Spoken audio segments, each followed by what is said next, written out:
Hello বন্ধুরা, সুপ্রভাত। কেমন আছো? আশা করি সবাই ভালো আছো। তবে জানি এই কয়েকদিনের বৃষ্টিতে কি যে অবস্থা হয়ে গেছে। তবু ভগবানের কাছে আশা করি সবাই যাতে ভালো থাকো। তো দেখো, আমার সকাল হয়ে গেছে, সেই বৃষ্টিরই সকাল শুরু হলো। সকালবেলা স্নান করে তো পুজো দেওয়াটা আমার প্রত্যেক দিনের কাজ। তো পুজো দিয়ে নিচ্ছি, সারা ঘরে ধূপ দেখিয়ে নিচ্ছি। সমস্ত ঘরে দেখবে সকালবেলা যখন তুমি ধূপটা দেখাবে, মনটা এমনিতেই না ফ্রেশ হয়ে যায়। আজকে আরেকটা নতুন সকাল নিয়ে, নতুন ব্লগ নিয়ে তোমাদের সামনে হাজির হলাম। তো পুজো দেওয়ার পর দেখো, মাধবকে ওই যে প্যাম্পারিং বলেছিলাম, বাইরে কিন্তু বৃষ্টি হচ্ছিল আবার। তো মাধবকে এই যে ব্রাশ করানো, ফ্রেশ করানো, এগুলো আমারই করতে হয়। ও একটু বায়না করে সকালবেলা, তো এগুলো সেরে নিলাম। তারপর সকালবেলা ওই যে এই ক্রিম দেওয়া হয়নি, একটু ময়শ্চারাইজার দেওয়া হয়নি।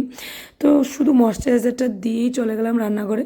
সিঁদুর টুদুর পরারও টাইম ছিল না, একদম তাড়াতাড়ি চলে গেলাম, কারণ ওর ব্রেকফাস্টের টাইম হয়ে গেছে। ইদানিং একটু দেরিতেই উঠছি, তোমাদেরকে বলেছি। তো ওকে আগে ব্রেকফাস্টটা করিয়ে নিই, নয়তো এখন যদি আমি সকাল সকাল ওকে ব্রেকফাস্টটা না করাই, এমনিতেই ও খেতে চায় না।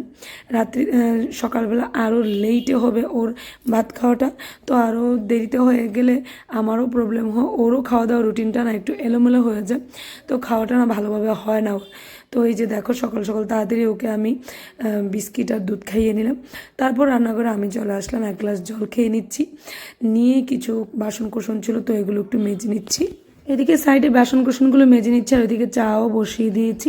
কারণ মেয়ে একটু সকালবেলা, এখন তো ওর স্কুল নেই, তো স্কুল নেই যেহেতু, তো সকালবেলা ও আমার সাথে একটু লিকার চা খায়, একটু আদা লং এলাচ দিয়ে করে দিই, অল্প একটু চা পাতা দিয়ে, তো এটাই খায় ও।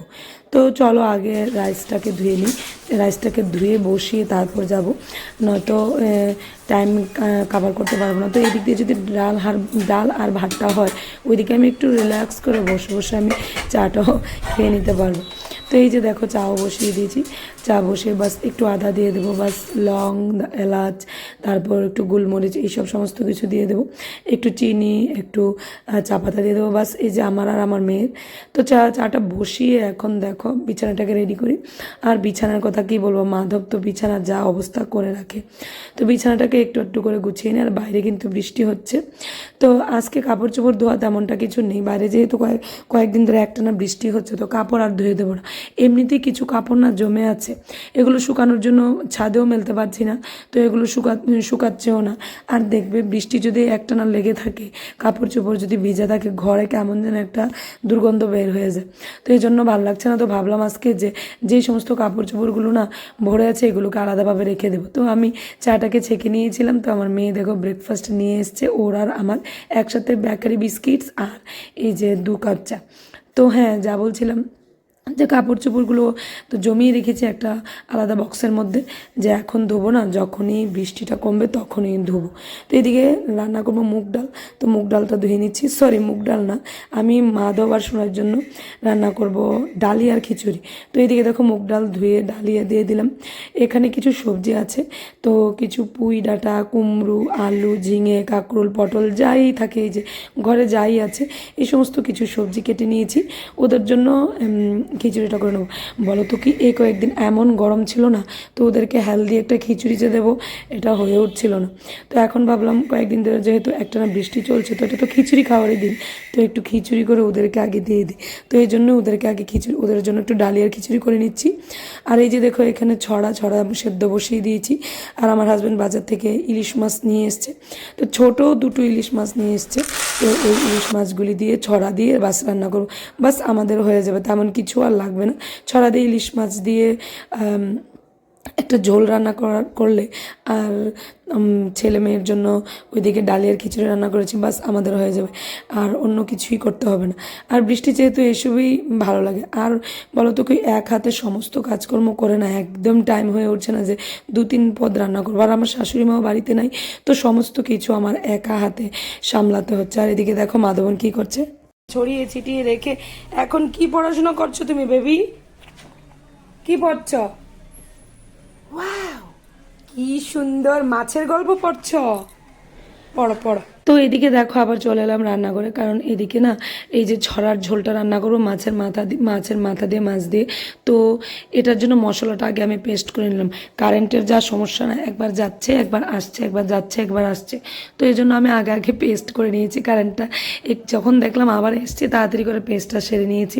এবারে বাবা যতক্ষণে তুমি যাও আর আসো, আমার তেমন কোনো অসুবিধে নেই। তো দেখো মাছগুলিকেও ভেজে নিয়েছি। কিছু মাছ আমি তুলে ফ্রিজেও রেখে দিয়েছি। একদিনে তো এত মাছ করতে হবে না, আর খাবে কে? আমার ছেলে মেয়ে, ওরা ইলিশ মাছ এত একটা পছন্দ করে না। আর যদি বা ওদের জন্য রান্না করি কাটার জন্য, ওরা খেতেই পারে না। তো এই জন্য বেশি রান্না করবো না, একটা মাছই অর্ধেক করে ও দুজনকে একটু দিয়ে দেবো বাস। আর এদিকে দেখো ছড়াগুলোকেও ভেজে নিচ্ছি।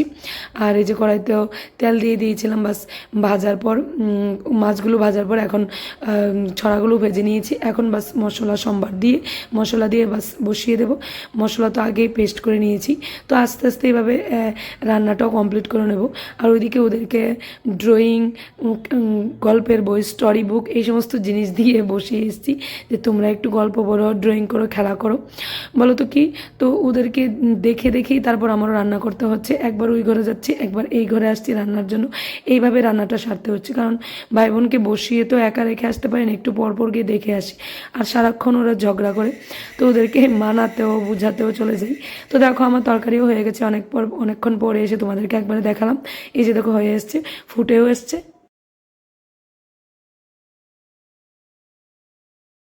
তো রান্নাবান্না যেহেতু শেষ হয়ে গেছে, আর কিছুই রান্না করবো না, তো ভালোভাবে গুছিয়ে নিচ্ছি সমস্ত কিছু। কড়াই থেকে এটা একটা বাউলের মধ্যে শিফট করে নিয়েছি। এখন এক এক করে রান্নাঘরটাকে সুন্দরভাবে পরিষ্কার করে নেব। তো রান্নাঘর পরিষ্কার করার পর আবার চলে যাব, আবার অন্য কিছু কাজ আছে। এই যে ঘরদোর ঝাড় দিতে হবে। আর একটু ভাবছিলাম মবিং করব, কিন্তু আর ইচ্ছে করছে না, দেরি হয়ে গেছে এমনিতেই। আর বেলা 12টা বেজে গেলে না আমার রান্নাঘরে থাকতে একদম ইচ্ছে করে না। তো 12টার আগে আমার সমস্ত কাজকর্ম সেরে নিই। বিশেষ করে যদি মাধবনের স্কুল থাকে, তো ওকে 11টা দিয়ে আসলে আমার 12টা সাড়ে 12টার মধ্যে রান্নাবান্না কমপ্লিট হয়ে যায়। তো তখন আমি সমস্ত কিছু বাকি যে এই যে ডাস্টিং, মবিং, ক্লিনিং এগুলো সেরে ফেলি। তো একটার মধ্যে আমার সমস্ত কাজকর্ম ঘরের শেষ হয়ে যায়। তখন আমি স্কুল থেকে নিয়েও আসতে পারি ওকে, তেমনটা প্রবলেম হয় না। তো দেখো আমি ডালিয়ার খিচুড়িটা না আমি আর কোথাও রাখিনি, তো ভাবলাম এটাতে, এই সসপ্যানটাতে রেখে দিই।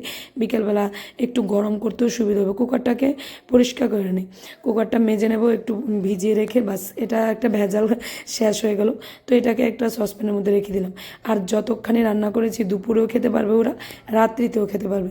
তো আমার কোনো প্রবলেম নেই। আমি একবারে দুবেলার তরকারিও রান্না করে রেখেছি, খিচুড়িও রান্না করে রেখেছি। যেহেতু বৃষ্টির দিন, আর কারেন্ট যাচ্ছে আসছে, বৃষ্টি হচ্ছে, তো কোনো কাজগুলি না ভালোভাবে করতে পারছি না কারেন্ট ছাড়া, বিশেষ করে সন্ধ্যার পর থেকে। তো এই জন্য এখনই সেরে নিচ্ছি। আর এদিকে দেখো মাধবন কী করছে। তো আশা করি সমস্ত কিছু মিলিয়ে আজকের ব্লগটা তোমাদের ভালো লাগবে। যদি ভালো লেগে থাকে তাহলে প্লিজ লাইক করবে, কমেন্টস করবে অ্যান্ড শেয়ার করবে। ততক্ষণ তোমরা তোমাদের নিজের খেয়াল রাখবে। Till then, bye by.